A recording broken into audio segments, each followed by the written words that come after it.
요거는 이제 시나리오별로인데요. 1차 유행으로 끝나면 2020년 돼갖고 요만큼 경제가 떨어졌다가 정상적으로 이렇게 회복되는데 2024년까지 2019년도의 기준으로까지 2024년도까지 회복되지 않는다는 시나리오입니다. 무슨 말씀인지 이해가나요? 조금 어렵죠? 무슨 말이냐면 경제가 이만큼, 이게 2019년도인데 경제가 이만큼 안 좋아져서 회복되는데 4년이 지나도 이만큼 정상적으로 안 올라온다는 거죠. 그런데 2차 유행이 오면, 이게 빨간 게 2차 유행인데 만약에 내년에 2차 유행까지 와버리면 그 합쳐진 효과는 어디까지 가냐면 이만큼 떨어질 거고, 경제가 그 떨어지는 그 속에서 세계 경제가 회복되는 데는 2024년까지도 4% 이하에 머물 것이다라는, 이게 시나리오별로 나오는 겁니다. 진실은 모르는 게 행복합니다. 그죠? 그리고 행복하게 막 쓰고 살다가 그냥 죽어버리면 제일 좋아요. 다음 세대야 뭐 진생이지 뭐 이렇게 생각하잖아요. 우리들의 지금 삶의 태도가 거의 그렇다 이런 겁니다. 알겠죠? 그렇지만 이렇게 용기 있는 자는 진실을 향해서 눈을 좀 크게 떼야 되는. 이 고용 형태별, 노동자 고용 형태라는 거는 이게 뭐냐면 고용되어 있는 형태인데요. 뭐 상용직, 임시직, 아르바이트 등등 했는데 제일 소득 감소가 제일 작은 쪽이 당연히 상용직입니다. 제일 소득 감소가 많은 쪽이 제일 위험한 직종이죠. 그러니까 코로나는 엄청나게 불평등을 심화시킨다 이런 얘기예요. 그 다음에 고용기간별 가장 영향을 안 받는 사람들이 누구냐면 공무원들입니다. 당연하겠죠, 그죠? 변동 없음 보세요. 그리고 변동 있다고 해서 고용이 감소했다고 소득이 감소했다고 하는 데는 공공부문의 12%, 공공부문에 고용된 뭐 비정규직쯤 되겠죠. 가장 큰 피해를 보는 집단들이 이 집단들이에요. 중소기업, 그 다음에 영세 자영업자, 그 다음에 이 기타, 특수고용직 이런 분들이죠. 그죠? 아주 정확하게 계층적입니다. 불안정 고용을 하고 있고 저소득층에 가장 큰 공격이 당해요. 그러니까 뉴딜이라는 거는 이런 것들을 조정하는 제도를 새롭게 설계하는 게 뉴딜이다 이렇게 보셔야 됩니다. 알겠죠? 현존하는 질서를 그냥 유지하는 거는 뉴딜이 아니에요. 그건 그냥 뭐냐면 성장 정책일 뿐인 거죠. 어쨌든 요거는 이제 노동자의 상태하고 뭐냐면 웰빙과 관련된 건데, 로우 하면은 저임금 노동자들은 이 보시면 홈워킹 한번 보세요. 홈워킹, 워킹 프롬 홈인데 당연히 어퍼 클래스, 상층 클래스는 뭐냐면 집에서 일하는 거 뭐라 합니까? 저도 재택근무 했는데 생각이 안 나요. 재택근무를 하니까 그냥 급여가 그대로 나오는 거죠. 금융부분이라는 저 같은 연구자들 같은 경우는 그냥 집에서 컴퓨터 치거나 연구실에 가서 컴퓨터 치거나 똑같다라는 거예요. 그런데 육체 노동자들은 재택근무를 못 하던 거죠. 그래서 그대로 하든가 아니면은 아예 워킹을 그대로 하든가 아니면 일을 못 하든가 이렇게 되는 거예요. 그게 이 두 가지인 거죠. 일을 하면은 코로나의 감염률이 높아지고 안 하면은 생존권이 위협당하고. 이런 것이 영화 제목으로 얘기하면 죽거나 혹은 나쁘거나. 그게 우리가 직면해 있는 삶의 조건들이다라는 거죠. 이거는 한국의 1분기 불안정 고용을 나타내는 거고요. 요거 봅시다. 세계 10대 국가들의 재정적 반응, 그러니까 코로나 위기에 대응한 반응인데요. 한국이 아까 코로나 이후에 한국이 꽤 적극적이었다고 제가 말씀을 드렸는데 경제적인 측면에서도 투자는 굉장히 많이 했습니다. 한국이 이제 일반 시민들에게 이렇게 요번에 준 2차 재난지원금 전에 7조 들어가는 것 전에 일반 시민들에게 100만 원 있잖아요. 그죠? 100만 원. 그거는 저희 경남연구원에서 제낸 겁니다. 그래갖고 처음에는 안 된다 그러다가 지지율이 높아지면서 다시 이렇게 됐었던 거였고요. 그 다음에 그거 말고 몇 가지가 있어요. 그 다음에 저소득층 지원하는 것까지 합치면 대략 한 42조 정도가 시민들에게 직접적으로 지원이 됐고, 그 다음에 임금 보조금으로 상당 부분 들어갔고, 그리고 대부분은 우리나라가 한 200조 정도가 지원을 한 게 아니라 그렇게 실질적으로 지원한 건 40몇 조가 정도가 되고요. 나머지는 이제 금융을 통해서 돈을 빌려주는 거. 그게 한 160조쯤 돼요.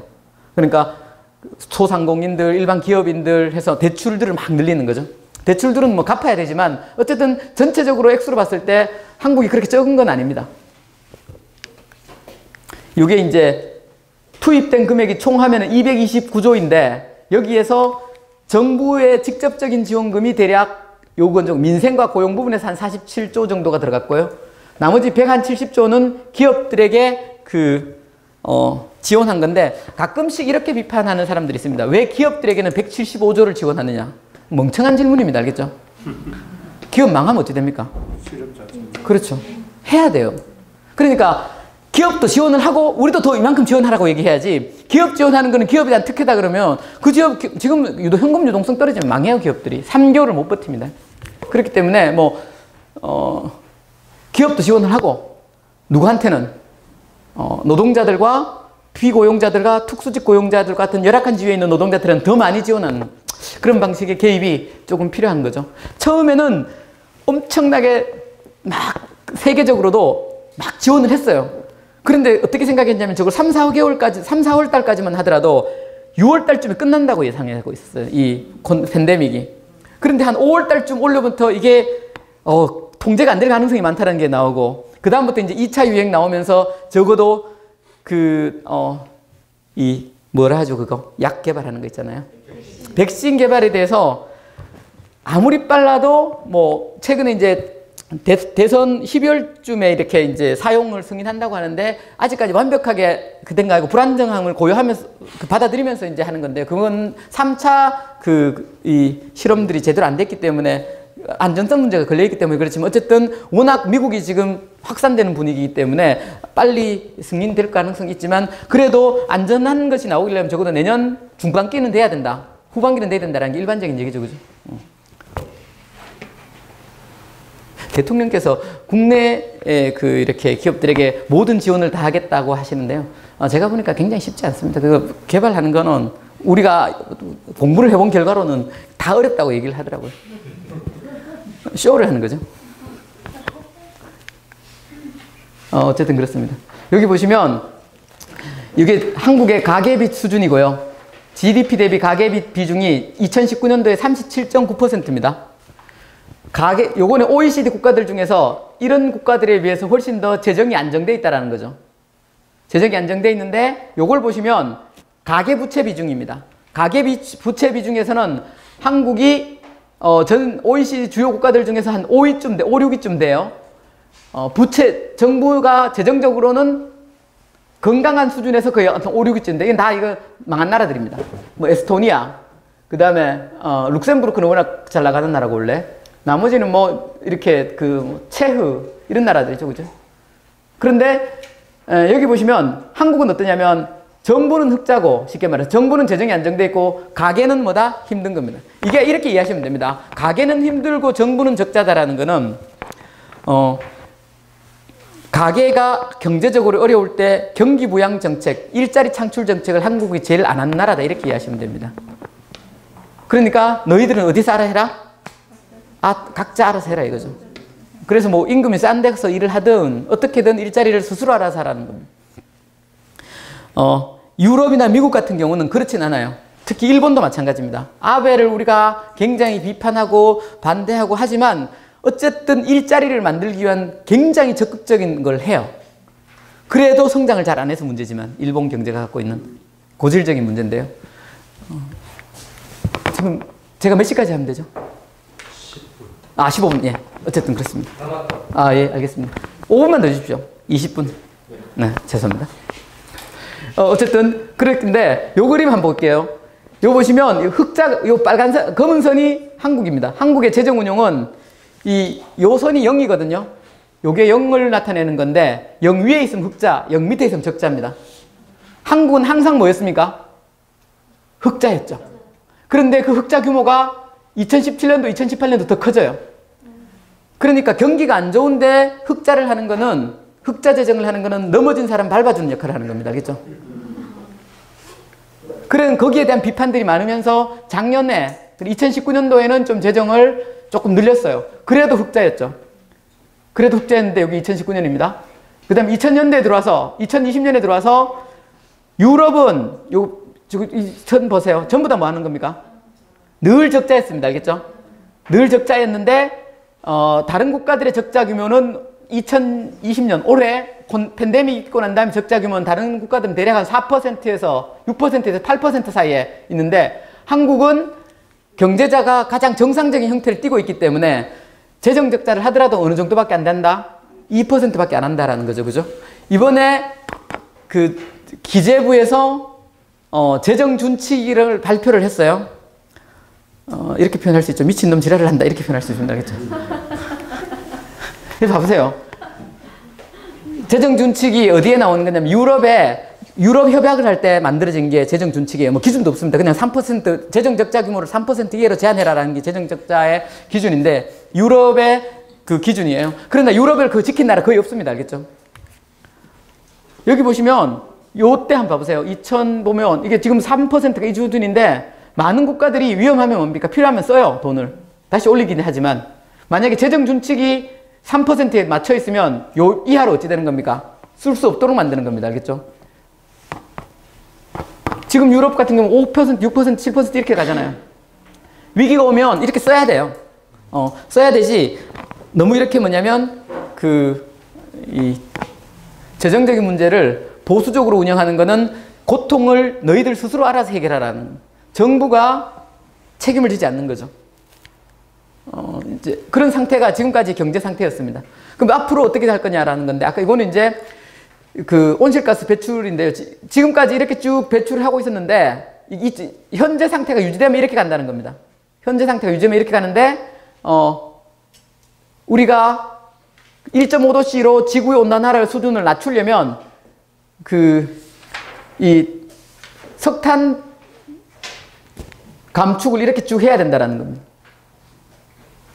이만큼 줄여야 된다는 거죠. 요 이상 이내로 하면 요 정도 되어지면 지구가 지속 가능한 형태로 이거 탄소 중립이라고 하는데 탄소를 배출한 만큼 지구가 먹기 때문에 일정하게 안전된 그런 상태로 갈 수 있다는 겁니다. 그러려면 한국은 어느 정도까지 해야 되냐면 이만큼 줄여야 되는 거예요. 그런데 현재 정부안은 여기까지 와 있다는 거죠. 이게 3차 에너지 계획. 그러니까 35%까지 2035년도까지 35%로 줄이겠다라는 게 지금 정부안인데요. 정부안과 뭐냐면은 저쪽 그러니까 IPCC 보고서에서 나온 에너지 차이는 이만큼이나 납니다. 정부안은 570그러니까 100만 톤이니까 5억 7천만 톤인데 우리는 2030년까지 3천만 톤으로 3억 톤으로 낮춰야 돼요. 그 목표 자체를. 그러려면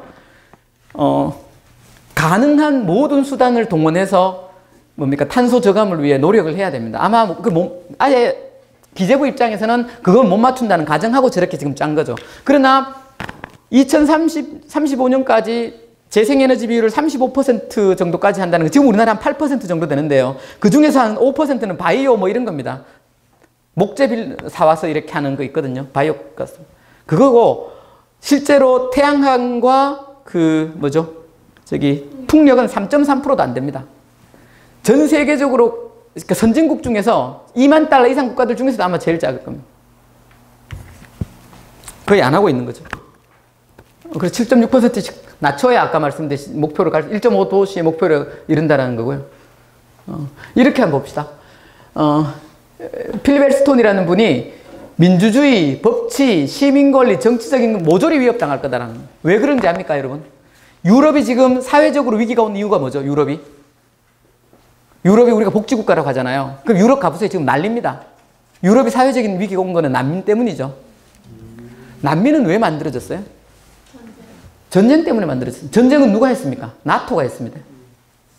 나토가 시리아 공격했고, 나토가 리비아 공격했고, 소련이 공격한 거 아니에요.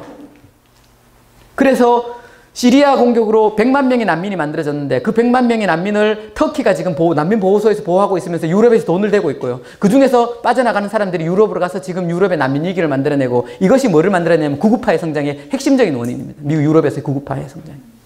그래서 독일 같은 경우에도 구구파가 이제 이 정당까지 올라왔는 수준까지 됐어요. 3인당보다 더 많이 지지를 받고 있습니다.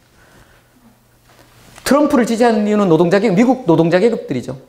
몰락한 노동자 계급 트럼프를 지지하고 있고, 그 다음에 쇼하고 있잖아요. 담벼락 세우고 있잖아요. 그죠? 멕시코 국경에. 그런데 많은 사람들은 고통받으니까 마치를 하고 있죠. 어디로 갑니까? 미국을 향해. 온두라스에서도 가고 파나마에서도 가고 그래서 행진이 아예 벌어지고 있어요. 그게 바로 나중에 환경 난민이 될 겁니다. 대표적인 걸 예를 들자면 인도가 겐지지강이잖아요. 그죠? 겐지지강 인도의 젖줄인데 히말라야가 망하면 어떻게 됩니까? 겐지지강이 마르죠.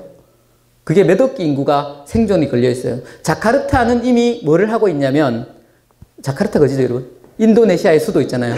보르네오로 수도를 옮길 생각입니다. 자카르타의 30%가 2050년 되어서 지금 형태가 유지가 된다면 2050년대 장기이기 때문에. 미국은 어떨 것 같습니다. 여러분 캘리포니아 산불 아시죠? 다 건조 때문에 지금 나타나는 거죠. 건조 기후가 강하기 때문에 비가 안 오면서 나타나는 건데 그것뿐만이 아니라 플로리다 하면 우리가 이제 미국의 해양 도시잖아요. 해안에 있는. 그러면서 이제 태풍 영향을 많이 받는다고 하지만 타이푼의 영향도 굉장히 커지지만 더 중요한 거는 지구 온난화로 인해서 마이애미가 잠겨요. 지금 어느 정도까지 가 있냐면은 도심이 해변가에 부자들이 다 만들어 놓은 거였는데 그게 잠기니까 그 고지대를 개발해요. 도심을. 그리고 그 고지대에 살고 있는 저소득층 쫓아내고 있는 게 지금의 젠트리피케이션입니다. 그만큼 기후위기라는 거는 그러면 이 사람들이 그냥 가만히 있겠어요? 어딘가로 살기 위해서 갈 거죠. 가장 안전한 나라가 한국과 일본입니다. 왜냐면 여기까지는 배 타고 못 오잖아요. 그죠? 그 다음에 북한으로 넘어오기도 힘들잖아요. 그리고 우리는 난민으로부터 위기는 정책적으로만 영향을 받을 거예요. 근데 우리는 난민을 받아들여야 되겠죠. 노동력 때문에. 무조건 받을 수밖에 없습니다. 그렇지만 유럽은 다 연결되어 있거든요. 그 사람들이, 그 다음에 심지어 라틴 아메리카도 마찬가지고요. 이거는 기본적으로 그 나라로 갈 것이고, 갈 수밖에 없어요. 살기 위해서는 그렇게 할 수밖에 없으니까. 그렇게 되어지면 이것은 유럽 자체를 붕괴시킬 거다라는 게, 그건 유럽이 갖고 있는 엄청난 두려움이에요. 그래서 유럽이 지금 제일 앞장서고 있습니다. 인권 나발이가 없어요. 자국의 안전을 위해서는 이민의 유입을 막아야 되고, 이민의 유입을 하려면 그 사회가 안정돼야 되는 거죠. 환경 위기가 가장 큰 위협이에요, 그게. 그런데 한국 한번 볼까요, 이거? 이산화탄소 배출 증가율 1위입니다. 이산화탄소 배출량 1인당 4위. 전 세계 4위입니다. 그 다음에 한번 보세요. 국가별 총 배출량 7위. 1인당 4위. 그 다음에 최종 에너지 소비 5위. 그러니까 에너지도 많이 쓰고 탄소도 제일 많이 배출하고, 그런데 이게 전 세계적으로 이거잖아요. 선진국 수준에서 우리가 거의 모든 부분에서 1등입니다. 그러니까 우리는 악당 중에 악당 중에 악당이죠. 이런 거는 진짜 모르는 게 최고입니다. 알겠죠? 그래야 몰라야 우리가 양심의 가책을 안 느끼잖아요. 알면 좀 짜증나거든. 아무튼 그렇습니다. 이거 바꿔야죠. 그죠? 바꿔야 됩니다. 석탄 수입도 우리가 3위 이렇습니다. 그죠? 그린 뉴딜을 발표했는데 경남도에서 그 도지사께서 그린 뉴딜을 제일 먼저 제안했어요. 청와대. 그리고 그것이 정책으로 나왔는데 저는 그렇게 알고 있어요. 그런데 경남도에는 석탄 발전소를 2개 신규로 지금 짓고 있습니다. 그게 우리들의 삶입니다. 알겠죠? 왜냐하면 우리가 폐쇄를 못해요. 법적으로 에너지는 중앙정부만 갖고 딱 권한을 갖고 있습니다. 그런데 심지어 뭐도 못하냐면 에너지 공동체를 만들려면 내부의 에너지 그리드를 만들려면 개통 건설을 해야 돼요. 여기에 대한 것도 자치체는 할 수 없습니다. 아무런 권한이 없어요. 모두가 중앙정부 산자부가 딱 장악하고 있는 거죠. 올해 처음으로 산자부에 분산전원을 위한 과가 만들어져요. 국이 아닙니다.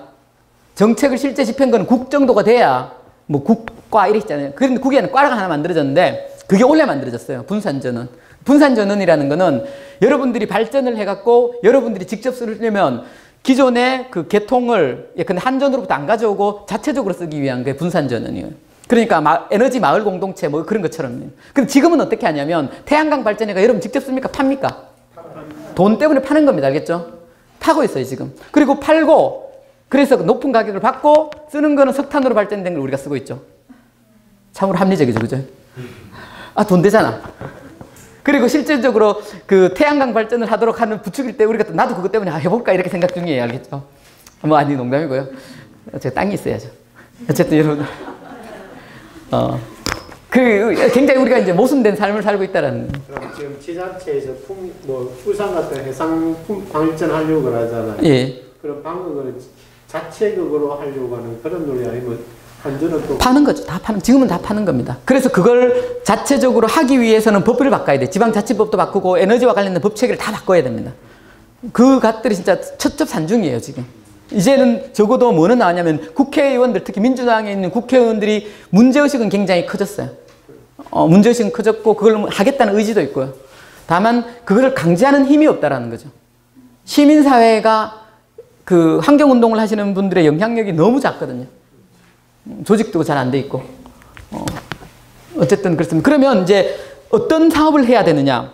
일단은 태양광 발전하고 풍력 발전을 굉장히 확대해야 됩니다. 우리 그 양산을 예로 들자면, 서울을 하나 예를 들면 서울이 지금 제일 앞장서 있거든요. 지방자치제 중에서. 뭐까지 하냐면 서울은 건물의 에너지 등, 서울은 땅이 없잖아요. 녹지가 제한되어 있기 때문에 태양광 발전할 수 있는 절대적인 부지가 쉽지 않기 때문에 건축물을 다 활용하는 그런 방식으로 하려고 해요. 대표적인 것 중에 하나가 참 인상적이었던 게 한강 주변에 이렇게 아파트 옆에 이렇게 소리 안 나기 위해서 방어벽 치잖아요. 그죠? 우리도 보면 그 고속도로를 가다 보면 그런 것들인데 그 위를 다 뭐냐면 한 3km 되는 데를 다 위를 뭐로 다 했냐면 태양광 발전을 하고 있더라고요. 예, 근데 양산 같은 경우는 양산천에 양 사이드가 오픈되어 있잖아요.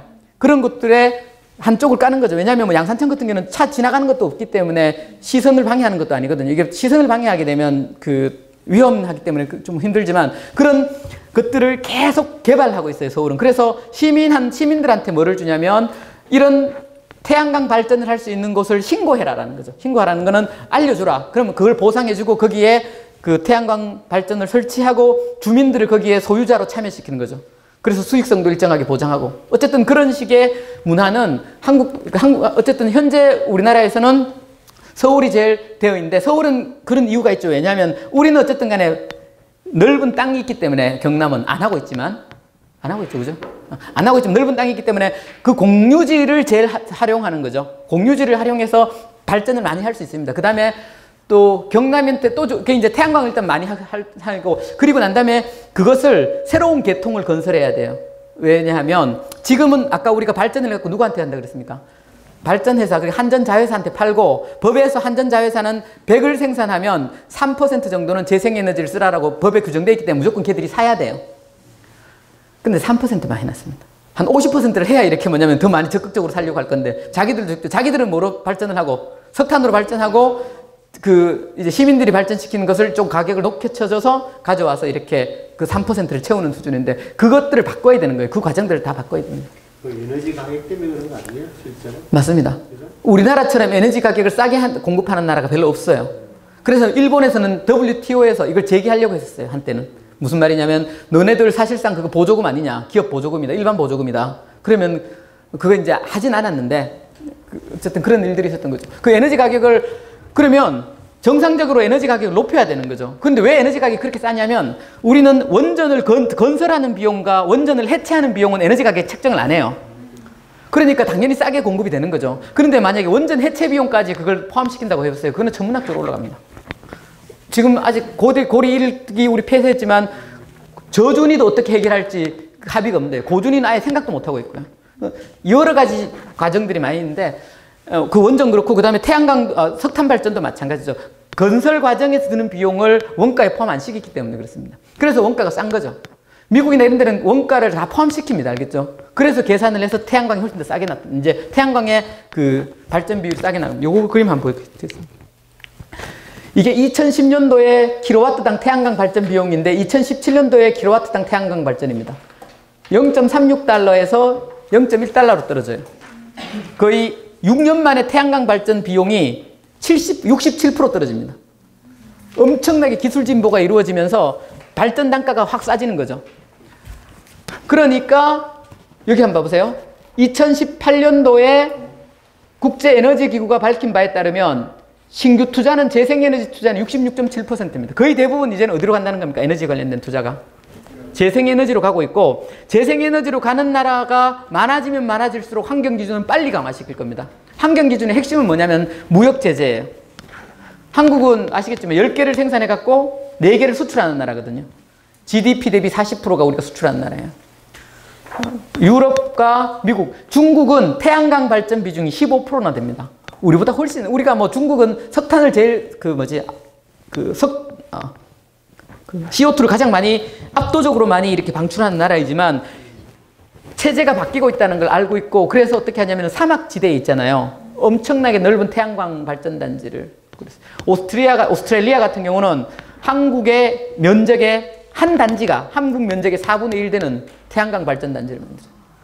우리는 아마 수소를 오스트레일리아에서 수입할 거예요. 지금은 수소를 벙커링, 그러니까 배에 이렇게 액화시키는 기술이 안 돼 있고, 그걸 벙커라는 거는 그 액화된 수소를 싣는 건데, 배에 싣는 기술인데, 이 기술은 아직까지 진척이 안 돼 있는데,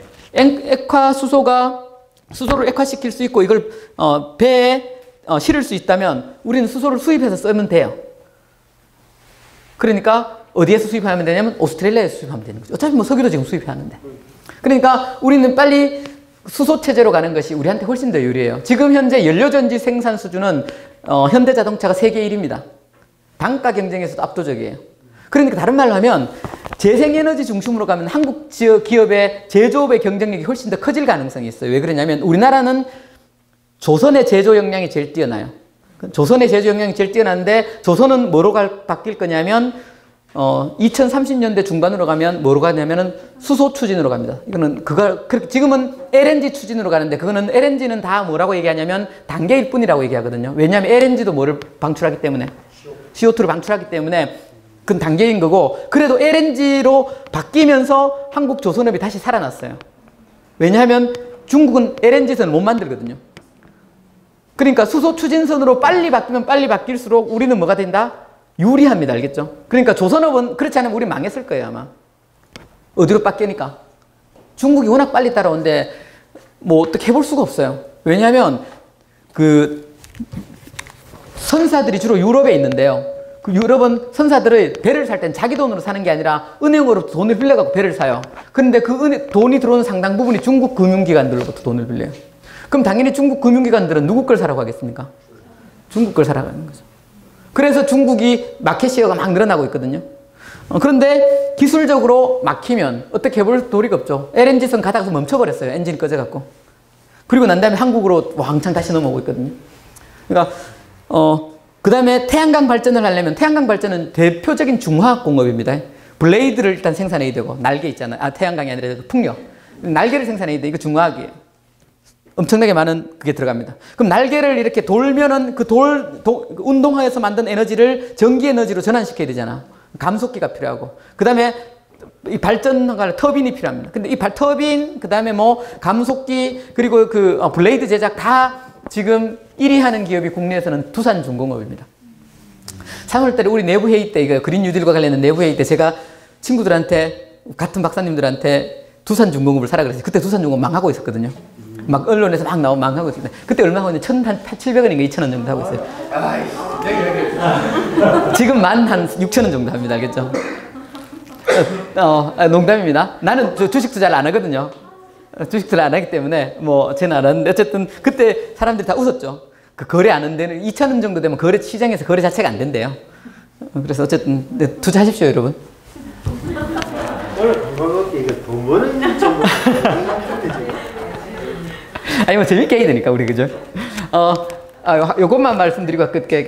한국이 요걸 보니까 화석연료라는 게 석탄과 석유에 기초하는 겁니다. 화석연료가 유지되었을 때 에너지 체제가 되어지면 기존의 자산을 감가상각이라는 게, 내가 이제 10억을 주고 건물 사면 1년 기계를 사면 10년 동안 그걸 사용한다면 매년 1,000만 원씩 이렇게 1억씩 그 감가가 돼갖고 10년 되면 0이 되는 거거든요. 그게 감가상각이에요. 10억짜리 기계를 예를 들자면. 그런데 좌초자산이라는 거는 우리가 10년짜리를 사서 한 5년 정도 되면 이 가치가 얼마가 되는 겁니까? 5억 정도가 되는데 그걸 못 쓰게 되는 것. 이게 좌초자산인 겁니다. 그러니까 석탄 발전에 의존하는 기계와 석탄 발전에 의존하는 시스템 우리가 계속 쓰고 있게 되면, 거기에 투자를 하게 되면 나중에 에너지 체제가 전환돼서 규제가 들어가게 되면 그 자체는 못 쓰게 되는 거죠. 그거로부터 피해를 받는 게 좌초자산인데, 좌초자산에서 가장 많이 언급되는 나라가 한국입니다. 우리가 이제 그만큼 뭐에 의존하고 있다? 그 화석연료에 의존하고 있다는 거죠. 요거는 이제 카본 트래커 이니셔티브라는 금융 분석기관에서, 그래서 미래 투자들 있잖아요, 그죠? 일본의 3대 투자은행이 있어요. 엄청나게 큰 겁니다. 이 3대 투자은행이 다 바꿨어요. 앞으로 석탄, 화석연료와 관련된, 그러니까 석유 개발, 그 다음에 무슨 뭐 그 개발이라든가 석유 발전, 저 발전도 마찬가지로 엄청난 큰 산업이기 때문에 자기 돈으로 하는 게 아니라 돈을 빌려갖고 건설을 하고 그리고 인도하면서 돈을 받는 거거든요. 그러니까 그 금융이 없으면 불가능한데 그런 부분에 대해서 더 이상 투자하지 않겠다고 얘기했어요. 최근에 미래대우 에셋 있잖아요. 대우 에셋 미래인가? 미래 에셋 대우. 죄송합니다. 그런 투자은행이 있잖아요. 우리나라에서 1위 투자은행입니다. 거기서 이제는 뭐냐면은 수소, 그 다음에 ESS라고 뭐냐면 에너지 저장 장치. 태양광 발전은 태양의 빛에 따라서 이렇게 발전이 왔다 갔다 하기 때문에 그 발전을 하고 난 다음에 남는 거를 버려야 돼요, 에너지를. 그걸 저장하는 게 ESS 그거고, 다른 방식으로 저장하려면 오늘 50을 쓰는데 최대 발전 용량이 100이 돼버리면 태양광이 100이 돼버리면 그 50을 저축하는 방식이 ESS에 저장하는 방식이 있고, 그 다음에 남은 50을 갖고 수소를 생산할 수 있어요. 그러니까 물에서 수소를 생산하고 수소로 저장하는 방식이 있는데, 아직까지는 비용으로 따지면 굉장히 높아요. 그 태양광 발전이 ESS까지 합쳐서 경제성이 석탄 발전보다 좋게 되려면 적어도 한 2029년도까지 한 7, 8년은 더 걸린대요, 지금으로부터. 어쨌든 그와 같은 방식으로 에너지 체제가 전환이 되어질 때, 죄송합니다. 그렇게 되어지면 결국에는 2020년, 30년대쯤 되면 이제는 거의 재생에너지 중심으로 우리가 빨리 전환하지 않으면 경제적으로 굉장히 큰 타격을 받을 수 있습니다.